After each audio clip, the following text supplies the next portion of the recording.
क्या हाल है भाई आप सभी के। स्वागत है आप सभी का ऑनलाइन संस्कृत साहित्य के इस मंच पर। मेरा नाम है आकिब सैफ़ी। आज हम ऋग प्रातिशाख्य का विषय आप सभी के सामने लेकर के आए हैं और बहुत ही महत्वपूर्ण विषय है। यूजीसी नेट की दूसरी इकाई में ये विषय लगा हुआ है, ठीक है। तो ये वाला विषय छूट गया था, इसलिए सोचा कि इसको एक बार पढ़ लिया जाए, ठीक है। छोटा सा विषय है और यहाँ से बने बनाए प्रश्न आते हैं, ऐसा कह सकते हैं। तो यदि एक दो बार इस विषय को पढ़ लिया जाएगा तो ये हमारी बुद्धि में स्थिर हो जाएगा और फिर यहाँ से आने वाले जो प्रश्न हैं वो गलत नहीं होंगे, ठीक है। तो थोड़ी बहुत चीज़ें हैं इसकी, वो जान लेते हैं। छोटा सा विषय है नहीं। देखो, ऋग प्रातिशाख्य की बात करते हैं तो परिचय देखते हैं पहले इसका। देखिए, ऋग्वेद का एकमात्र प्रातिशाख्य प्राप्त होता है हमें, जिसका नाम ऋग प्रातिशाख्य है, जिसकी एक कक्षा है, ठीक है। अब इसके जो लेखक हैं, वो कौन है? शौनक हैं। और यह प्रातिशाख्य ऋग्वेद की साकल शाखा के सैसरीय उपशाखा से संबंधित है। मैक्स मुलर इस प्रातिशाख्य को क्या कहते हैं? साकल प्रातिशाख्य कहते हैं। तो साकल प्रातिशाख्य नाम मिले या ऋग प्रातिशाख्य नाम मिले तो समस्या नहीं होनी चाहिए, क्योंकि ये दोनों एक ही हैं, ठीक है। उसके बाद जो शौनक हैं उनकी और भी रचनाएं हैं, उनको जान लेते हैं। तो और रचनाएं कौन कौन सी हैं? देखिए, शौनक जो हैं उनकी अन्य रचनाएं भी हैं, जैसे वृत्त देवता है और ऋग्वेद अनुवाक अनुक्रमणी है। उसके बाद आर्षण अनुक्रमणी है नहीं, आर्ष अनुक्रमणी है। ऋग्वेद प्रातिशाख्य के आज के समय में दो संस्करण हमें प्राप्त होते हैं, पहला पद्यात्मक और दूसरा सूत्रात्मक, ठीक है। तो ऋग्वेद प्रातिशाख्य के कितने संस्करण हैं? दो संस्करण हैं, एक पद्यात्मक है और एक सूत्रात्मक है। इन दोनों संस्करणों का संपादन किसने किया था? मंगल देव शास्त्री नाम के एक व्यक्ति हैं, उन्होंने इसका संपादन किया था। इस प्रातिशाख्य में 3 अध्याय हैं और प्रत्येक अध्याय में 6 पटल हैं। कुल मिलाकर के 3 × 18 पटल हैं, ठीक है। 3 × 6 = 18 क्या है? पटल हैं। तो ये इसकी सामान्य जानकारी है। ये इसका मंगलाचरण है, इसको देख सकते हैं। देखिए, अपरावरे ब्राह्मणीं यम सदाहु वेदात्मनं वेदनिधिं मुनीन्द्राः तम पदम गर्भ परम तत्वादिदेवम और प्रमाण्यम आचार्यम लक्षणम आह शौनकः। ये इसका क्या है? मंगलाचरण है, ठीक है। तो याद रख सकते हैं आप इस मंगलाचरण को। उसके बाद ऋग्वेद प्रातिशाख्य के जो 18 पटल हैं वहाँ से प्रश्न आ सकता है, यानी उनका जो नाम है, यानी जो 18 पटल हैं उनका जो नाम है वहाँ से प्रश्न आ जाता है। तो ये यहाँ पर उसके 18 के 18 पटलों के नाम मैंने लिख दिए हैं, जिससे आपको याद करने में आसानी हो, ठीक है। तो क्रम से भी पूछा जा सकता है, तो ये वाला क्रम है इसका, ठीक है। तो इस क्रम में आप याद कर सकते हैं। पहला संज्ञा है, दूसरा संहिता है, तीसरा स्वर है, संधि है, नीति है और ध्वन्यागम है, फिर प्लुत यानी तीनों ये प्लुत ही हैं। उसके बाद क्रम हेतु, सीमा, शिक्षा, उच्चारण, आकार, छंद। तो ये क्या है? इसके पटलों के नाम है, तो आप इनको याद कर सकते हैं, ठीक है। जो मुख्य विषय है उस पर आते हैं। देखिए, ऋग प्रातिशाख्य के 18 पटल पर जो व्रज के पुत्र उव्वट हैं, उन्होंने उव्वट भाषा लिखा है, ठीक है। और इनका जो समय है, इनका जो उव्वट है, इनका समय कितना है? 11वीं शताब्दी के मध्य माना जाता है। और ये कहाँ के हैं? उज्जैनी के रहने वाले हैं, ठीक है। तो इतनी चीज़ें हैं इसके बारे में। उसके बाद ऋग्वेद का कौन सा प्रातिशाख्य है, यजुर्वेद का कौन सा प्रातिशाख्य है नहीं, और सामवेद का कौन सा प्रातिशाख्य है और अथर्ववेद का कौन सा प्रातिशाख्य है, उसके विषय में यहाँ पर थोड़ी सी चर्चा कर लेते हैं। देखिए, सबसे पहले जब हम ऋग्वेद के प्रातिशाख्य की बात करते हैं तो इसका केवल एक ही प्रातिशाख्य हमें मिलता है, जिसका नाम है ऋग प्रातिशाख्य।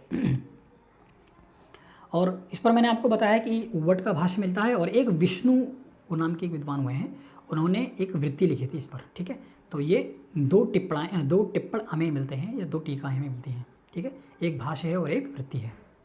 उसके बाद तैत्तिरीय प्रातिशाख्य की बात करते हैं, जो कृष्ण यजुर्वेद का है। तैत्तिरीय प्रातिशाख्य इस प्रातिशाख्य का नाम है, जो कि कृष्ण यजुर्वेद का प्रातिशाख्य है, ठीक है। तो कृष्ण यजुर्वेद का भी एक ही प्रातिशाख्य में प्राप्त होता है,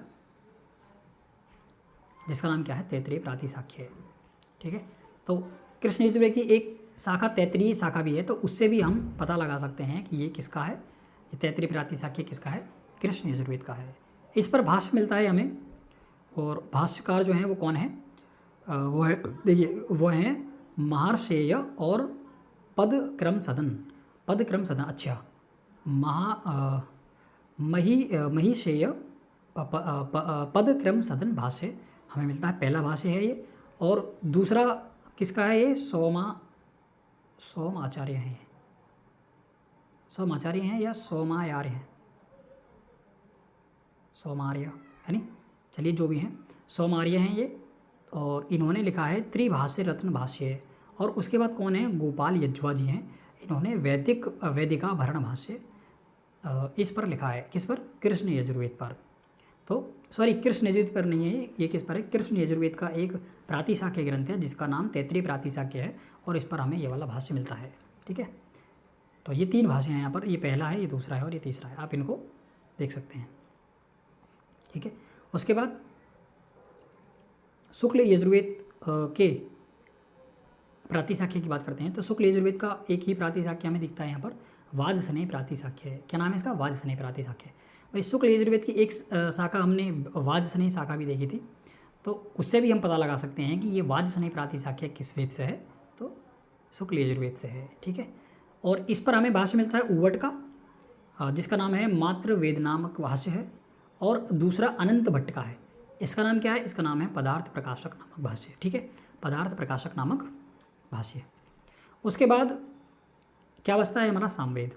तो सामवेद पर ये 3 प्रातिशाख्य हमें प्राप्त होते हैं। सामवेद पर कितने प्रातिशाख्य प्राप्त होते हैं? 3। पहला क्या है? पहले का नाम है ऋग तंत्र। देखिए कभी कभी हमें कन्फ्यूज़न हो जाता है, यहाँ पर ऋग तंत्र लिखा हुआ है, तो हम कन्फ्यूज़न में इसको ऋग्वेद का प्रातिशाख्य लगा देते हैं। किसका? ऋग्वेद का। लेकिन यह हमें ध्यान रखना है कि जो ऋग तंत्र है ये किसका है? यह जो सामवेद का है। ठीक है भाई, ऋग्वेद का तो केवल एक ही है, और वो है केवल ऋग प्रातिशाख्य है नी, या साकल प्रातिशाख्य भी कहते हैं उसको। तो इसके अलावा यदि आपको कुछ भी मिलता है तो वो ऋग्वेद का तो नहीं होगा, बाकी अन्य के हो सकते हैं। आप शाखाओं से भी उन प्रातिशाख्यों का अंदाज़ा लगा सकते हैं। जैसे अभी मैंने ऊपर आपको 2 प्रातिशाख्य बताए हैं, एक तैत्रीय प्रातिशाख्य जो कि कृष्ण यजुर्वेद का था, और एक वाजसनेय प्रातिशाख्य था। वाजसनेय था ना, एक वाजसनेय प्रातिशाख्य था। तो वाजसनेय प्रातिशाख्य किससे है? शुक्ल यजुर्वेद से संबंधित है, उससे ही पता चलता है नाम से ही। ठीक है, उसके बाद एक सामवेद है, इसका आपको याद करना पड़ेगा। इसके 3 प्रातिशाख्य प्राप्त होते हैं, एक तो ऋग तंत्र है, और एक पुष्प सूत्र है, और एक समास तंत्र है, यानी समास तंत्र है। तो ये 3 प्रातिशाख्य हमें सामवेद के प्राप्त होते हैं।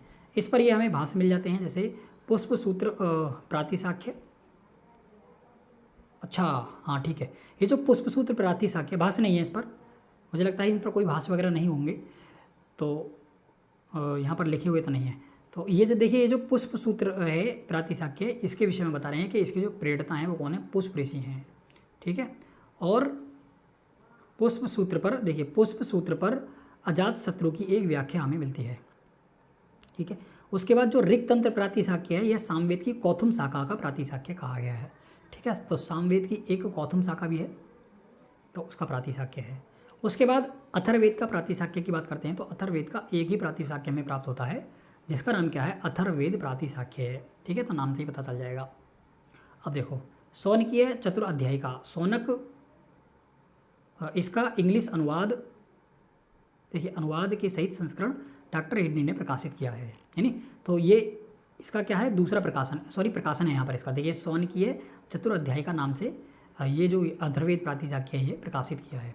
ठीक है, शौनक इसका इंग्लिश अनुवाद के सहित संस्करण डॉक्टर हिडनी ने प्रकाशित किया है। उसके बाद जो अथर्ववेद प्रातिशाख्य, डॉक्टर सूर्यकांत ने इसका संस्करण 1940 में लाहौर से प्रकाशित किया था। ठीक है, तो इतनी चीज़ें हैं जो हमें जाननी चाहिए। अब उसके बाद देखते हैं, प्रत्येक शाखा से संबद्ध होने के कारण ही इन ग्रंथों को क्या कहा गया है? प्रातिशाख्य कहा गया है नहीं? तो ये क्या हैं? प्रत्येक शाखा से संबंधित हैं। तो ऋग्वेद की हमने 5 शाखाएँ देखी थी, है नी, साकल, वास्कल, आश्वलायन शाखाएँ, मांडुक्यायन, तो ये 5 शाखाएँ थीं। तो उनमें से प्रत्येक शाखा से जो संबंधित होते हैं उनको प्रातिशाख्य कहते हैं। तो इसमें साकल शाखा से संबंधित ऋग प्रातिशाख्य था। उसके बाद जब हम यजुर्वेद की बात करते हैं तो उसके भी वहाँ पर हमें अलग अलग शाखाएँ मिलती हैं। वासनीय शाखा है, मध्यनिधि शाखा है नहीं, तो 2 शाखाएँ वहाँ पर प्राप्त होती हैं। उसके बाद जब कृष्ण यजुर्वेद की बात करते हैं तो उसके भी हमें वहाँ पर 4 शाखाएँ मिलती हैं, है नी। तो इन सब का विवरण मैंने ऊपर जो जब हम पहली कक्षा कर रहे थे, पहली कक्षा थी यानी कि वैदिक साहित्य का इतिहास, पहली कक्षा थी, वहाँ पर इन सब की हमने विस्तार से चर्चा की है। ठीक है, अब देखिए प्रातिशाख्य को पार्षद या पारिश सूत्र भी कहते हैं। ठीक है, क्या कहते हैं इन्हें? पार्षद या पारिश सूत्र भी कहते हैं। प्रातिशाख्य शिक्षा वेदांग के अंतर्गत आते हैं। किसके अंतर्गत आते हैं ये? कौन से वेदांग के अंतर्गत आते हैं? शिक्षा वेदांग के अंतर्गत आते हैं। ये बात महत्वपूर्ण है, आप इसको याद रखना। उसके बाद देखिए प्रातिशाख्य में स्वर वर्ण आदयों के उच्चारण आदि विषय प्रतिपादित हैं। मतलब एक तरह से ऐसा मानिए, जो शिक्षा, जो काम शिक्षा का है वही प्रातिशाख्य का है। बस जो शिक्षा का काम है वो लौकिक बात करता है। अच्छा, लौकिक वैदिक दोनों करता है, लेकिन ये केवल वैदिक करता है। ठीक है, उसके बाद ऋग्वेद का प्रातिशाख्य ऋग प्रातिशाख्य कहलाता है। ठीक है, अब उसके बाद यहाँ से, वैसे तो ये ऋग प्रातिशाख्य बहुत बड़ा प्रातिशाख्य है, लेकिन हमारे सिलेबस में जो विषय समाविष्ट हैं केवल हमने उन्हीं विषयों को यहाँ पर लिखा है। ठीक है, तो सबसे पहले उसमें समानाक्षर के विषय में कहा गया है। प्रश्न भी यहाँ से डायरेक्ट बन जाता है। नीचे 4-5 अक्षर आपको दिए होते हैं और उनमें से आपको कह दिया जाता है कि इनमें से बताइए कि समानाक्षर कौन सा है, या ऐसा पूछ लिया जाता है कि संध्याक्षर कौन सा है। ठीक है, तो इस प्रकार से इन सब परिभाषाओं को यदि हम जान लेंगे तो हमारे लिए ये सारी चीज़ें पहचाननी आसान हो जाएंगी। अब देखिए, तो समान अक्षर के विषय में क्या कह रहे हैं? समान अक्षर के लिए कह रहे हैं आरंभ से 8 वर्ण क्या हैं? समान अक्षर कहे हुए हैं। देखो, अष्टौ समान अक्षराणि आदितः। ठीक है, अष्टौ समान अक्षराणि आदितः, समझ में आया? अष्टौ यानी 8 समान अक्षर हैं। आदितः, आदि से लेकर के जो 8, आदि से 8 तक गिनो, आदि से लेकर के 8 जो कहे गए हैं वो क्या हैं? समान अक्षर कहे गए हैं। यानी आरंभ से 8 वर्ण, देखिए यहाँ पर लिखा हुआ है आरंभ से लेकर के 8 वर्ण क्या है? समान अक्षर है। तो देखो 1 2 3 4 5 6 7 8, ये क्या है? इनका क्रम भी पूछा जा सकता है, तो आप इनके क्रम को भी याद रखना। तो आ के बाद डबल आ, बड़ा आ यानी ह्रस्व आ, फिर दीर्घ आ, उसके बाद री, फिर उसके बाद री यानी ये दीर्घ, ये ह्रस्व, ये दीर्घ, ये ह्रस्व, ये दीर्घ, ये ह्रस्व, ये दीर्घ। तो ऐसे है, ये वाला क्रम है। ठीक है, तो आ ई उ। देखो कैसे याद कर सकते हैं? देखो कैसे याद करेंगे? अरे बड़ा नहीं हो रहा ये। आ ई उ री। ठीक है, तो ये है, ये मैंने किसके अनुसार लिखा है? ये मैंने लिखा है प्रत्याहार के अनुसार। प्रत्याहार के अनुसार नहीं, जो महर्षि पाणिनि ने महेश्वर सूत्र लिखे हैं ना, तो उसके आधार पर लिखा है। अयुड़ लिख अयोंग अयोंच है विरट लड़ी यम गणना झबे गणदस जब गणदस खफ छटत चटतव कपई सस्सर और हल। ये क्या है? 14 महेश्वर सूत्र हैं। तो उसके अनुसार मैंने इन वर्णों को लिखा है। देखिए आ ई उ री, इसके बाद री, फिर ए ओ ए ओ ये। तो ये कुल मिलाकर के 9 स्वर वर्ण वहाँ पर कहे गए हैं। तो देखो इसका डबल करो, इसका डबल करो, इसका डबल करो और इसका डबल करो, तो ये हो जाएगा। बस इसका क्रम पता है क्या है? बस क्रम कैसे याद करते हैं, कैसे याद रख सकते हैं आप इसका? तो क्रम ऐसे याद रखिए, आ ई उ और फिर उसके बाद री। अब ये जो री है ना, इसको उठा करके यहाँ ले आओ। बस इस री को उठा करके यहाँ लेना, बाकी सेम का सेम रहेगा। कहने का मतलब क्या है? कहने का मतलब है, देखिए आ, फिर इसके बाद री, फिर इसके बाद ई उ। ठीक है, तो ये हो गए। तो 2 इसके भेद ह्रस्व दीर्घ, 2 इसके भेद ह्रस्व दीर्घ, 2 इसके भेद ह्रस्व दीर्घ और 2 इसके भेद ह्रस्व दीर्घ। तो ऐसे आप समान अक्षर को याद कर सकते हैं। ठीक है, तो ये आपको याद करना आसान हो जाएगा इस प्रकार से। ठीक है, तो उसके बाद देखिए यहाँ पर दिया हुआ भी है, तो क्रम भी पूछ लेता है, तो क्रम मैंने इसीलिए आपको बताया है। तो क्रम आपको यही रखना है। ठीक है, ऋग प्रातिशाख्य का यही क्रम है, तो यही वाला क्रम आपको रखना है। तो इन्हीं को क्या कहा गया है? समानाक्षर कहा गया है। उसके बाद संध्याक्षर कौन से होते हैं? तो कहते हैं ततश्चत्वारि संध्याक्षराणि। उसके बाद जो अंतिम 4 बचे हैं, यानी ततश्चत्वारि जो 4 बचे हैं, वो कौन से? संध्याक्षर कहे गए हैं। उसके बाद 4 वर्ण जो हैं वो क्या है? संध्याक्षर हैं। जैसे ए ओ ऐ और औ। देखो जब हम प्रत्याहार की बात करते हैं, महेश्वर सूत्रों की, तो उनका देखते हैं क्या हिसाब है। देखो महेश्वर सूत्र लिखते हैं एक बार। आ ई उ री री ए ओ ए और औ। तो ये कितने हैं? 9 है। 1 2 3 4 5 6 7 8 और 9, 9 हो गए ना। अब पता है इसको बस आप में इतनी चेंज, इसमें आपको बस केवल इतनी ही चेंजिंग करनी है। मैं वो चेंजिंग बता देता हूँ आपको क्या करनी है। देखो आ के बाद ये मैंने बताया कि इसको उठा करके यहाँ लाना है बस। आ के बाद ये री, और बाकी सेम ऐसे उतार दो इसको। ई के बाद देखिए री के बाद फिर ई, फिर ऊ, फिर ये देखिए ये री होगा नहीं, फिर उसके बाद ए, फिर ओ, फिर ए और फिर औ। अब देखो इसमें से ये जो 4 हैं ये क्या हैं? समान अक्षर हैं, ठीक है। और ये जो 4 हैं ये संध्या अक्षर हैं, ठीक है। अब इसके 2 भेद, इसके 2 भेद, इसके 2 भेद और इसके 2 भेद, तो कुल मिलाकर के ये जो हैं समान अक्षर 8 है इनकी संख्या, और इनकी संख्या क्या है? 4 है। ध्यान रहेगा। तो इनका क्रम यही है, ए ओ आई औ। तो ये आपको ऐसे याद हो जाएंगे, ठीक है। देखो तो समान अक्षर आपने समझ लिया, संध्या अक्षर आपने समझ लिया। उसके बाद उसके बाद अगला जो विषय है वो क्या है? अघोष। तो अघोष किसे कहते हैं? कहते हैं अंत्या शब्द तेषाम अघोषः। ऊष्म वर्ण, यानी जो ऊष्म वर्ण हैं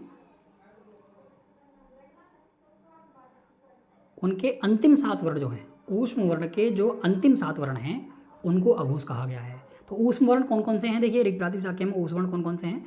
तो ह, श, स और स, विसर्ग, जिह्वामूल, उपध्मानीय और अनुस्वार, ये क्या हैं? ऊष्म वर्ण हैं। तो कहते हैं अंत्या सप्त तेषाम, उनके अंतिम 7 जो हैं वो अघोष हैं। उनके किनके? इससे पहले ना ऊष्म वर्ण का विषय चल रहा था, तो उनके यानी ऊष्म वर्णों के अंतिम जो 7 वर्ण हैं उनको क्या कहा गया है? अघोष। तो ये मैंने सारे के सारे ऊष्म वर्ण यहाँ पर लिख दिए हैं। देखिए ये सारे के सारे क्या हैं? यहाँ पर ऊष्म वर्ण हैं। तो इनकी संख्या कितनी है? 1 2, देखिए 1 2 3 4 5 6 7 8। लेकिन ये कह रहे हैं कि अंतिम सप्त कौन से हो जाएंगे? तो अंतिम सप्त हो जाएंगे ये वाले। इस हा को छोड़ देंगे तो अंतिम के साथ ये रहे, तो ये क्या कहे गए हैं? ये सारे के सारे अघोष कहे गए हैं, ठीक है। तो ये क्या है? सारे के सारे अघोष हैं। तो इसमें कौन कौन से वर्ण आएंगे अघोष में? अघोष में वर्ण आएंगे स, है नहीं, ये देखिए ये वाला जो सा है ये दंती सा, अच्छा ये वाला दंती सा है, ये मूर्धन्य सा है और ये तालव्य सा है। तो ये कौन सा सा है? तालव्य सा, ये मूर्धा सा और ये दंती सा, तीनों सा। फिर उसके बाद ये विसर्ग, फिर उसके बाद ये जिह्वामूल, और फिर उसके बाद ये उपध्मानीय, और फिर उसके बाद ये अनुस्वार। तो कितने हो गए ये वर्ण? देखिए 1 2 3 4 5 6 7, 7 तो ये हो गए इसमें, ठीक है, 7 तो ये हो गए। उसके बाद और बताते हैं अघोष कौन से हैं। तो कहते हैं वर्गे वर्गे च प्रथमा अघोषौ। प्रत्येक वर्ग के पहले और दूसरे वर्ण जो हैं वो क्या कहे गए हैं? अघोष कहे गए हैं, ठीक है। तो 2 सूत्र हैं जो अघोष करते हैं। तो पहले कहते हैं अंतिम शब्द तेषाम अघोषा, ऊष्म वर्ण के अंतिम जो 7 वर्ण है वो अघोष है एक, तो 7 वर्ण तो इसमें आ गए। और उसके बाद कहते हैं वर्गे वर्गे च प्रथमो अघोषौ। प्रत्येक वर्ग के दो दो अक्षर जो हैं वो क्या कहे गए हैं? अघोष कहे गए हैं। तो दो दो अघोष का दो का मतलब है 10, 10 ये हो जाएंगे, ठीक है। तो 10 ये और प्लस 7 ये, तो इजिकल टू कितने हो जाएंगे? कुल मिलाकर के 17 अघोष वर्ण हो जाएंगे, है नी। तो वर्गे वर्गे, देखिए इस बात का क्या मतलब है वो यहाँ पर समझते हैं। इस बात का क्या मतलब है? ये कह रहे हैं प्रत्येक वर्ग के दूसरे और पहले और दूसरे वर्ण। तो देखो प्रत्येक वर्ग कौन सा है हमारे पास? कु, चू, टू, तू और पू, यही तो है। तो इसमें आएगा का, खा, गा, घा, अंगा, फिर उसके बाद चा, छा, जा, झा, इया, फिर उसके बाद टा, ठा, डा, ढा, फिर उसके बाद अणा, है नी, अणा, फिर उसके बाद ता, फिर था, दा, धा, ना, फिर उसके बाद पा, फिर उसके बाद फा, बा, भा और मा। तो ये क्या हैं? तो इन प्रत्येक वर्गों के कौन से पहले और दूसरे वर्ण क्या हैं? अघोष हैं। याद रहेगा। तो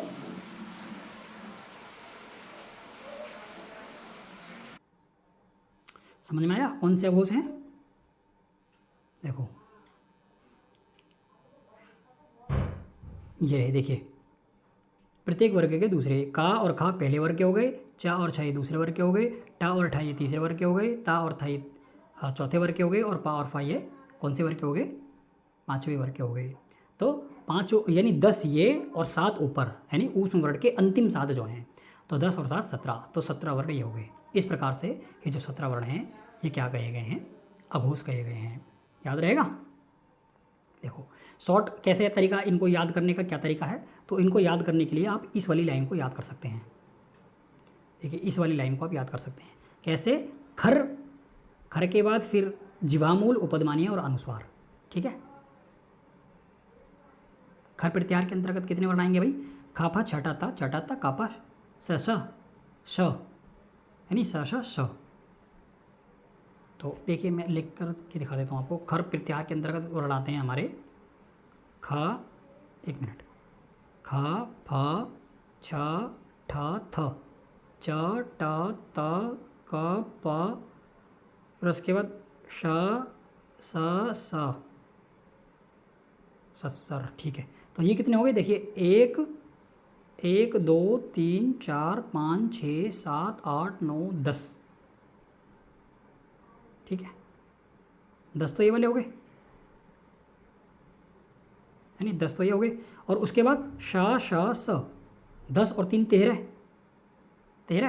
फिर उसके बाद एक जीवामूल 14 और एक उपदमानीय 15 और एक अनुस्वार 16। अच्छा इसमें एक और छूट गया, फिर 17वां कौन सा है? 17वां है एक और विसर्ग।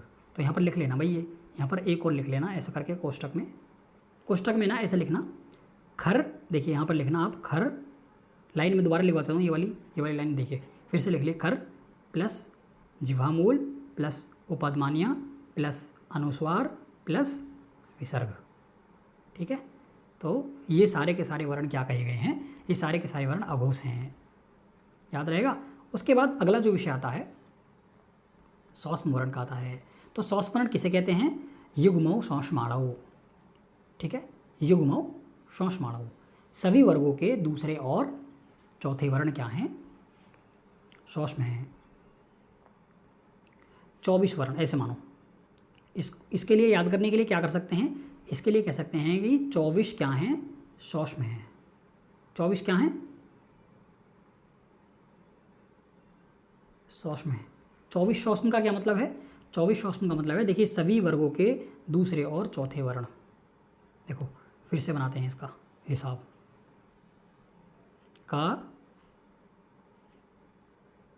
खा, ग, घ, अंगा, चा, छ, जा, झ, या, टा, ठा, डा, ढ, ण, ता, था, दा, धा, न, पा, फ, बा, भ और म। ठीक है, पा फा बा भा मा। तो इसके कह रहे हैं कि इसके दूसरे और चौथे वर्ण यानी ख और घ, इसके तो ये वाले हो गए, और इसके छ और झ, यानी इसके छ और झ ये वाले हो गए। इसके ठ और ढ, यानी ठ और ढ, सॉरी ढ ऐसा आएगा ना, हाँ ठ और ढ। और उसके बाद थ और ध, यानी थ और ध। और उसके बाद फ और भ, क्या फ और भ। ये जो वर्ण हैं ये क्या कहे गए हैं? सौष्म कहे गए हैं। तो 2 2 4 2 6 2 8 2 10, इसमें कुल कितने वर्ण आएंगे? इसमें कुल कितने वर्ण आएंगे सौष्म में? तो 10 वर्ण आएंगे। याद कैसे रखेंगे? 24 वर्ण सौष्म हैं। तो 24 का मतलब है दूसरे और चौथे। 24 का मतलब क्या है? दूसरा और चौथा वर्ण। प्रत्येक वर्ग का दूसरा और चौथा वर्ण क्या है? सौष्म है। ऐसे आप रख सकते हैं। ठीक है, तो देखिए यहाँ पर है, तो पहला जो वर्ग है उसका देखिए छ और झ, दूसरा चौथा आ गया। फिर उसके बाद दूसरे वर्ग का ये दूसरा चौथा आ गया, तीसरे वर्ग का ये दूसरा चौथा आ गया, और चौथे वर्ग का ये दूसरा चौथा आ गया। सॉरी, ये मैंने गलती कर दी है यहाँ पर। देखिए पहला वर्ग ये रहा, है नी, दूसरा और चौथा, पहले वर्ग का दूसरा चौथा ये रहा, दूसरे वर्ग का दूसरा और चौथा ये रहा, तीसरे वर्ग का दूसरा और चौथा ये रहा, चौथे वर्ग का दूसरा और चौथा ये रहा, और पाँचवें वर्ग का दूसरा और चौथा वर्ण ये रहा।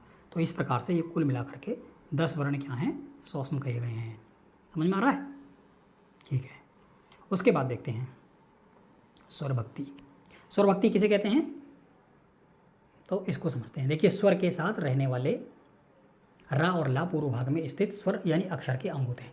स्वर भक्ति पूर्व भावो अक्षर अंगम है, अक्षरांगम ऐसा है। स्वर भक्ति किसकी होती है, स्वर भक्ति के लिए क्या सूत्र है, तो स्वर भक्ति ही पूर्व भाग अक्षरांगम, यानी पूर्व भाग में जो अक्षर का अंग है उसकी क्या होती है, स्वर भक्ति होती है। तो ऐसा समझो, रा और ला की ही क्या होती है, केवल रा और ला की ही स्वर भक्ति होती है। स्वर भक्ति का मतलब ऐसा समझिए कि आदर्शी जो ऊष्म वर्ण है, यानी स्वर भक्ति का सीधा संबंध किससे पता है, ऊष्म वर्णों से है। ऊष्म वर्णों से है सीधा संबंध। स्वर भक्ति का सीधा संबंध किससे है, ऊष्म वर्णों से है। कैसे, देखो यहाँ पर एग्जाम्पल लिख रहा है आदर्शी। देखो यहाँ पर एग्जाम्पल क्या है, आदर्शी। देखो यहाँ पर एग्जाम्पल है हमारा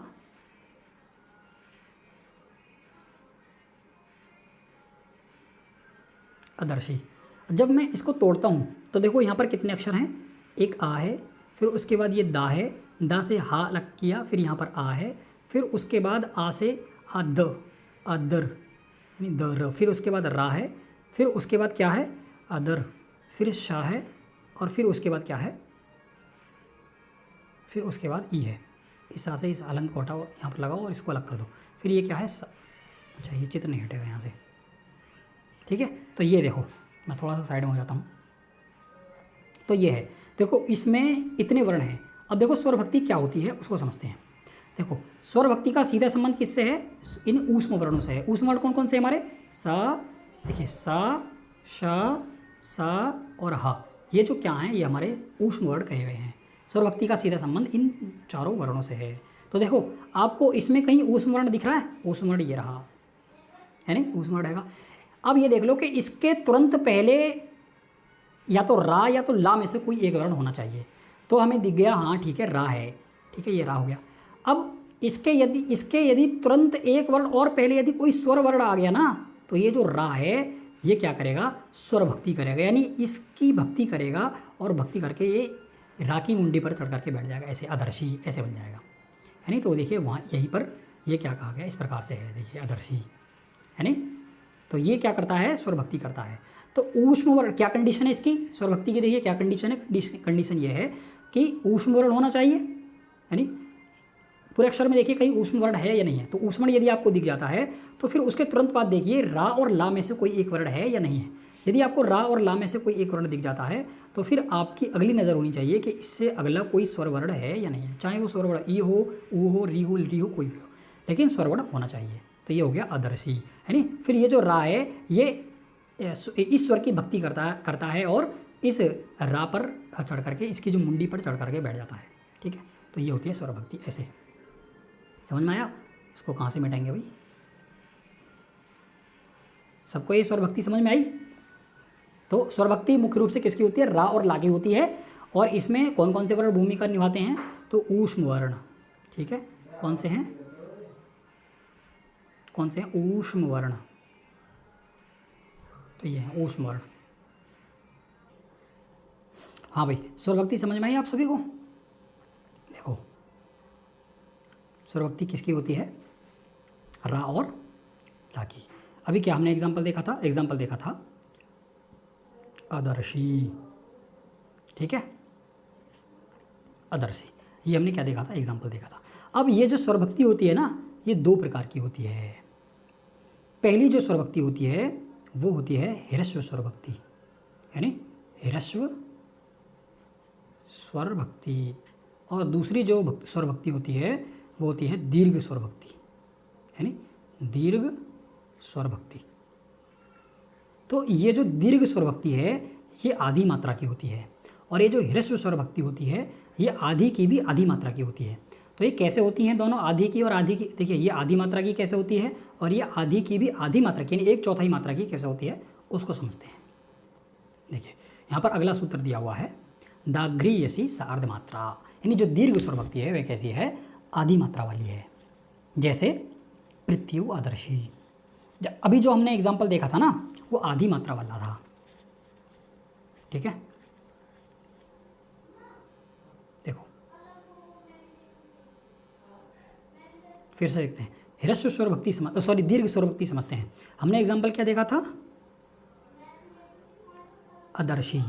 इसमें कितने वर्ण देखे थे हमने, आ, फिर उसके बाद ये आ के बाद फिर दा से हलंत लगाया और हलंत से फिर इसको आ को अलग कर दिया, फिर उसके बाद आदर है नी, फिर उसके बाद क्या है यहाँ पर ये रा, और फिर उसके बाद क्या है ये अदर, फिर उसके बाद ये आधा शाह, और आधा शाह के बाद क्या है फिर ये ई। तो ये इस प्रकार से लिखा हुआ है अदर्शी। ठीक है, अब देखो ह्रस्व स्वर भक्ति का मतलब है कि जहाँ पर केवल एक ही व्यंजन वर्ण आए, एक ही व्यंजन ऊष्म वर्ण, एक ही व्यंजन ऊष्म वर्ण आए, तो वहाँ पर ये आधी मात्रा है। ये कैसी मात्रा है, आधी मात्रा है। तो ये आधी मात्रा है ना, तो आधी मात्रा वाली ये कौन सी होती है, ह्रस्व स्वर भक्ति होती है। अब ये जो है रा, ये इसकी मुंडी पर चढ़ करके ऐसे बैठ जाएगा। जब हम इसको ऐसा रूप बनाएंगे तो ये जो रा है ये इस पर ऐसे करके स्वर भक्ति करेगा। तो ये होती है आधी मात्रा वाली, यानी जहाँ पर केवल एक ही व्यंजन ऊष्म वर्ण आए, एक ही क्या है, व्यंजन ऊष्म वर्ण। ध्यान रखना, ऊष्म वर्ण का मतलब है यहाँ पर केवल या तो सा होगा, शाह होगा, सा होगा, फिर या उसके बाद या हा होगा, है नी। इन चारों में से ही कोई सा होगा। इन चारों वर्णों से ही स्वरभक्ति होती है नी। स्वरभक्ति किसकी होती है, एक तो या तो रा की होती है या तो ला की होती है।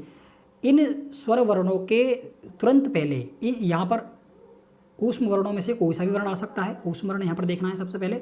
उसके बाद यदि ऊष्म वर्ण दिख जाता है, उसके तुरंत बाद हमें या तो रा दिखना चाहिए या फिर ला, दो वर्ण, और उसके तुरंत बाद कोई भी स्वर हमें दिखना चाहिए, तो तब होती है स्वरभक्ति। ठीक है, अब यदि यहाँ पर एक व्यंजन वर्ण दिखता है, एक ऊष्म व्यंजन वर्ण दिखता है, तो ये जो स्वरभक्ति होती है ये आधी मात्रा वाली होती है।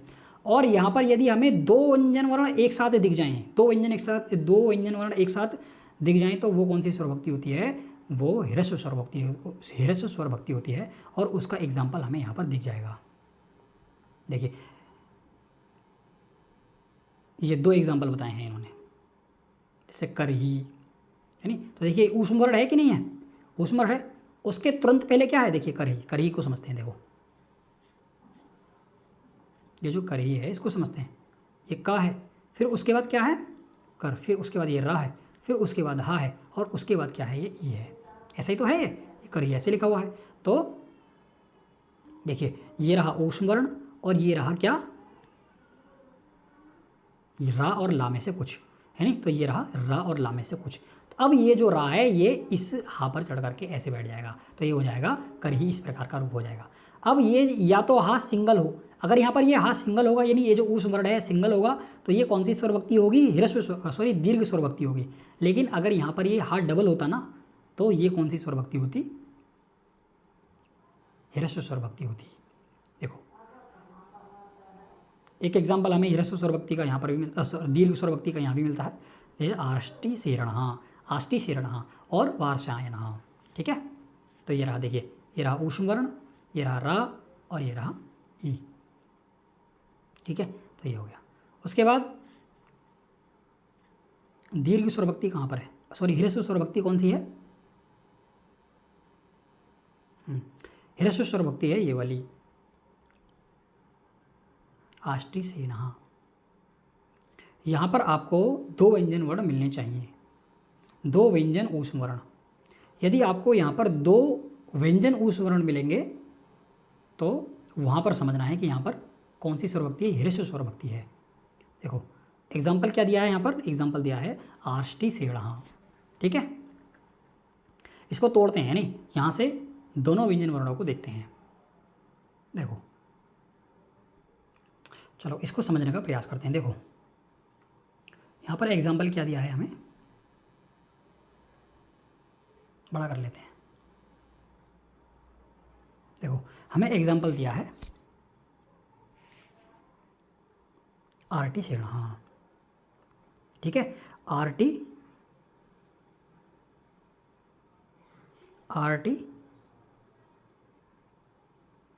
सेण ऐसा दिया है। ठीक है, अब देखो इसको अलग अलग करके देखते हैं। यहाँ से देखिए आ डबल ये दीर्घ आ गया दीर्घ आ, फिर आर, फिर आ गया रा, फिर उसके बाद आधा टा, फिर उसके बाद आर टी, फिर उसके बाद ई, फिर उसके बाद आर टी।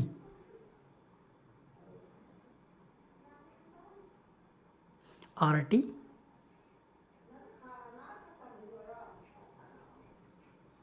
फिर शेड़ा, ऐसा बनना है ना। ये तो गलत दिख रहा है भाई, ये तो समझ में नहीं आ रहा है। उसके बाद दूसरा एग्जाम्पल इन्होंने ये दिया है। चलिए दूसरा एग्जाम्पल देखते हैं, दूसरा देखते हैं। देखो दूसरा एग्जाम्पल दिया है इन्होंने, वारशयन, है नी, वारशयन, ये वाला एग्जाम्पल है। इसको तोड़ करके देखते हैं, देखिए वारशयन को। तो देखो ये सबसे पहले क्या है यहाँ पर, देखिए इस वाले एग्जाम्पल को देखना। देखो सबसे पहले है वा, फिर वा से हलंत लगाया, फिर आ अलग कर लिया, वा ये हो गया आ, फिर उसके बाद वार, फिर ये आ गया रा, फिर उसके बाद क्या आ गया शा, आधा शा, फिर उसके बाद क्या आ गया आधा या, फिर उसके बाद क्या आ गया आ, और फिर क्या आ गया ना। तो इस प्रकार से लिखा हुआ है। अब देखो मैंने कहा था दो व्यंजन वर्ण एक साथ आने चाहिए, तो क्या होगी, ह्रस्व स्वर भक्ति होगी। तो देखिए ऊष्म वर्ण ये रहा, दिख रहा है हमें ऊष्म वर्ण, और ऊष्म वर्ण के तुरंत बाद हमें रा और ला में से कुछ दिखना चाहिए, वो ये रहा, और इसके तुरंत बाद कोई भी स्वर वर्ण होना चाहिए, वो ये रहा। ठीक है, तो ये हो गया। और उसके देखिए अगर दो व्यंजन वर्ण एक साथ आएंगे तो ये रहे दो व्यंजन वर्ण एक साथ, दो या दो से अधिक व्यंजन वर्ण एक साथ आएंगे तो वहाँ पर क्या होगा, ह्रस्व स्वर भक्ति होगी। तो यहाँ पर ये जो स्वर भक्ति होती है, ये जो स्वर भक्ति हो रही है, ये कौन सी स्वर भक्ति है, ह्रस्व स्वर भक्ति है। ठीक है, तो हो सकता है ये टाइपिंग मिस्टेक हो गई हो ये वाली लिखने में, लेकिन ये वाला एग्जाम्पल हमारा सही बैठ रहा है। ठीक है, तो ऐसा आप देख सकते हैं। उसके बाद यम का उपदेश देते हैं। इसके लिए ये वाला सूत्र है, अत्र यम उपदेशः, अत्र यम उपदेशः। यहाँ पर यम का उपदेश दिया गया है। अब कहाँ पर यम का उपदेश दिया गया है तो बता रहे हैं, देखिए कंठ आदि स्थानों में यम का उपदेश दिया जाता है। यह 4 प्रकार का होता है। 4 प्रकार का कौन सा होता है उसको समझने का प्रयास करते हैं। देखो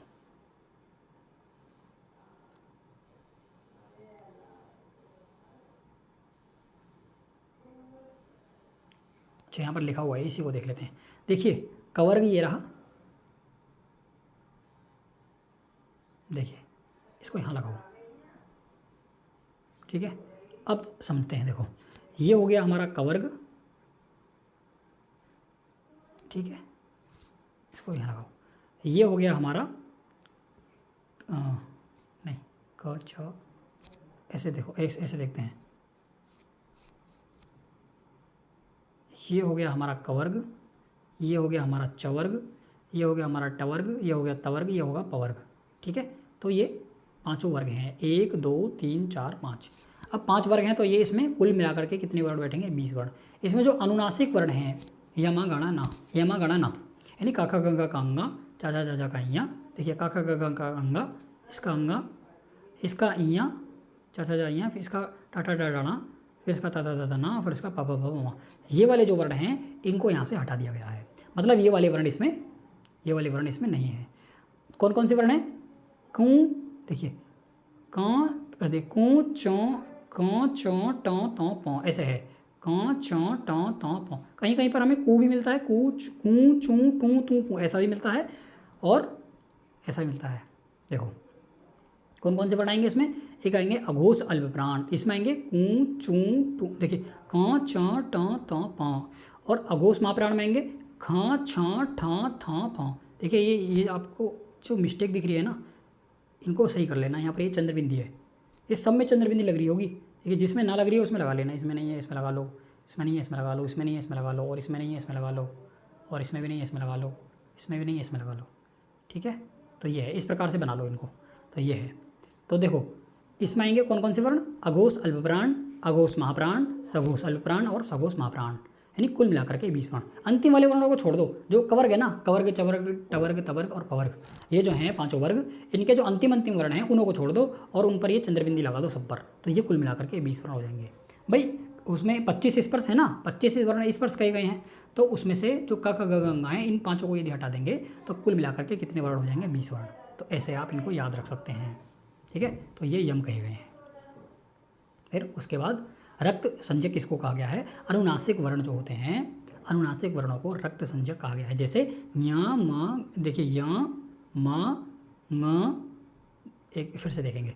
देखिए ये हो गया य, ये हो गया म, यम, फिर ng, फिर ण और न, यानी यम गाणा नम, यानी यम या म गाणा न, यम गाणा न। तो ये जो वर्ण हैं ये कौन से वर्ण हैं? रक्त संज्ञक कहे गए हैं। जो अनुनासिक वर्ण होते हैं जिनका उच्चारण नासिका और किससे होता है? मुख और नासिका दोनों से होता है, उनको अनुनासिक वर्ण कहा गया है। और ये जो अनुनासिक वर्ण हैं ये रक्त संज्ञक होते हैं, ठीक है, इनकी रक्त संज्ञा होती है, ऐसा कह रहे हैं। और फिर उसके बाद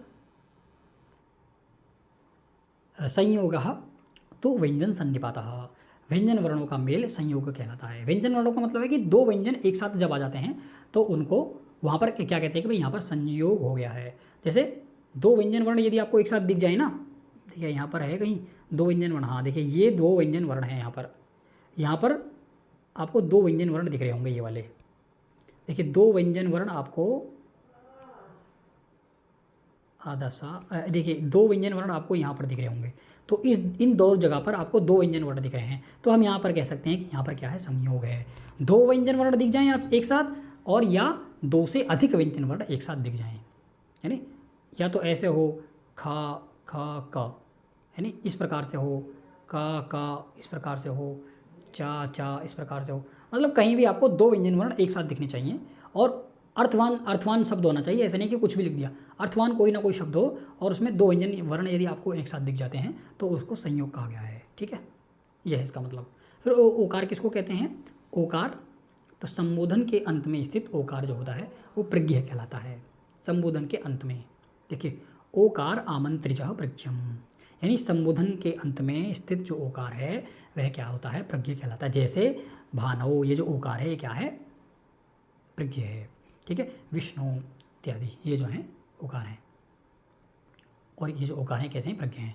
फिर उसके बाद कहते हैं पदम च अन्य अपूर्व पदांतश्च, पदांतश्च होगा यहाँ पर। उसके बाद देखिए अन्य पद में स्थित हो तथा समास से पूर्व या अंत में जो ना हो ऐसा ओकार क्या कहलाता है? प्रज्ञ कहलाता है। तो प्रज्ञ करने का ये वाला सूत्र है, यानी ये प्रज्ञ संज्ञा करता है। उसके बाद एक और सूत्र है प्रज्ञा करने वाला, वो कौन सा है? अस्मे युष्मे त्वे अमी च प्रज्ञ। अस्मे युष्मे त्व च अमी च प्रज्ञ, कहते हैं अस्मे युष्मे त्वे और अमी ये चारों भी प्रज्ञ संज्ञक होते हैं। इन चारों की भी प्रज्ञ संज्ञा होती है। अस्मे की यानी अस्मे युष्मे त्वे अमी, यानी अस्मे युष्मे त्वे और अमी ये जो चार हैं इनकी भी प्रज्ञ संज्ञा होती है, ठीक है। ईदुदे द्विवचनम प्रगृह्यम अद्सो मात से निपात एका जनांग ओत संबुद्धौ शाकल्य से तावनार्थे उई ऊँ ईदुदौ च सप्तम व्यर्थे। तो ये जो सूत्र भी मैंने आपको बताए हैं ये सारे के सारे प्रज्ञा करने वाले सूत्र हैं। ये किसके अनुसार हैं? ये महर्षि पाणिनि के अनुसार है। लेकिन ये जो अभी प्रज्ञा करने वाले सूत्र हैं ये वाले, ये किसके अनुसार हैं? ये ऋक् प्रातिशाख्य के अनुसार हैं, ठीक है भाई। वो भी व्याकरण ग्रंथ है और ये भी व्याकरण ग्रंथ है। ये वेदों का प्रातिशाख्य है, वेदों का व्याकरण है, और वो लोक और वेद दोनों का है। और उसके बाद देखिए ऊष्मा रेफी पंचमो अमी पूर्वः, नामी देखिए नामी आ और आ से भिन्न स्वरवर्ण के बाद आने वाले ऊष्म वर्ण जो हैं, जैसे ऊष्म वर्ण कौन से? हा श स ये विसर्ग, ये जिह्वामूलीय पदमानीय और ये अनुस्वार में पांचवा जो विसर्ग है उसको रिफित कहते हैं। पांचवें विसर्ग को क्या कहते हैं? रिफित कहते हैं। पांचवा जो विसर्ग होता है उसको क्या कहते हैं? रिफित कहते हैं। देखिए पांचवा ऊष्म में पांचवा जो वर्ग है ना, इसको देखिए ये रिफित, ये रिफित है। देखो पांचवा होगा ये 1 2 3 4 5 है ना, ये पांचवा। तो पांचवा जो होता है इसी को रिफित कहते हैं। ऊष्मा रेफी पंचमो अमी पूर्वा, यानी नामी यानी आ और आ से भिन्न स्वर वर्ण के बाद आने वाले जो ऊष्म वर्ण हैं, यानी ऊष्म वर्ण हैं, उन ऊष्म वर्णों का जो स्टार्टिंग से और 5 तक गिनो, और पांचवा जो अक्षर होता है वही क्या कहा गया है? उसी को रिफित कहते हैं। उसी विसर्ग को क्या कहते हैं? रिफित कहते हैं। तो रिफित कौन सा है?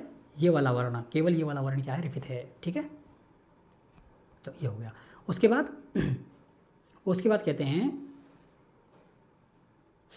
देखिए उसके बाद कह रहे हैं, अरे ये कहाँ पहुँच गए?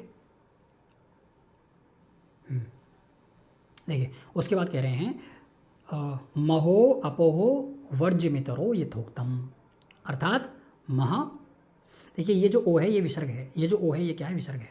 विसर्ग को ओ हो जाता है कहीं कहीं पर, है नहीं। तो देखो महा और अपह से भिन्न आ अथवा आ के बाद आने वाले विसर्ग की रिफित संज्ञा होती है, उसको क्या कहते हैं? रिफित कहते हैं, ठीक है। और उसके बाद अंतिम सूत्र बचता है अंतिम सूत्र क्या है, देखिए अंतः पद, अंतः पद यदि, अंतः पद यदि अंतोदात हो तो वह भी क्या कहलाता है, रिफित कहलाता है। तो ये भी रिफित करने वाला सूत्र है, ये भी रिफित करने वाला सूत्र है। ये रिफित करने वाला सूत्र एक ये रहा, एक ये रहा। ये वाला सूत्र क्या है, अंतोदात्तमतः, अंतोदात्तम अंतः, ठीक है, अंतोदात्तम अंतः। तो ये कौन सा सूत्र है, रिफित करने वाला सूत्र है। ठीक है, तो इतनी चीज़ें आप सभी को समझ आई होंगी। उसके बाद ये यहाँ पर कुछ पुस्तकें दी हुई हैं, चलिए इनके विषय में एक अलग से कक्षा कर लेंगे। वैसे हैं तो नहीं ज़्यादा, यही 2-4 हैं, चाहे तो आप पढ़ सकते हैं इनको, चाहे तो स्क्रीनशॉट ले लो 1-2। चलिए मैं 2-2 मिनट के लिए रोक लेता हूँ, आप स्क्रीनशॉट ले लेना, बाद में पढ़ लेना। वैसे एक कक्षा कर लेंगे इसकी हम, ठीक है, एक कक्षा कर लेंगे। तो एक तो ये रही, इसका स्क्रीनशॉट ले लो, एक ये रही, इसका ले लो, और उसके बाद एक ये रही, और उसके बाद एक ये रहा पेज, और एक ये रहा। तो ये हैं, इतने सारे हैं, आप इनका स्क्रीनशॉट ले सकते हैं, और ये रहे, ठीक है। तो यहाँ पर आकर के जो हमारा एक प्रातिशाख्य खत्म होता है। जिस किसी को भी कक्षा लगी हो, महत्वपूर्ण हो, तो अपने सोशल मीडिया प्लेटफॉर्म पर इन कक्षाओं को शेयर कर दें, ताकि जो अन्य विद्यार्थी हैं वो भी इन कक्षाओं से लाभान्वित हो सकें, ठीक है, लाभ ले पाएँ।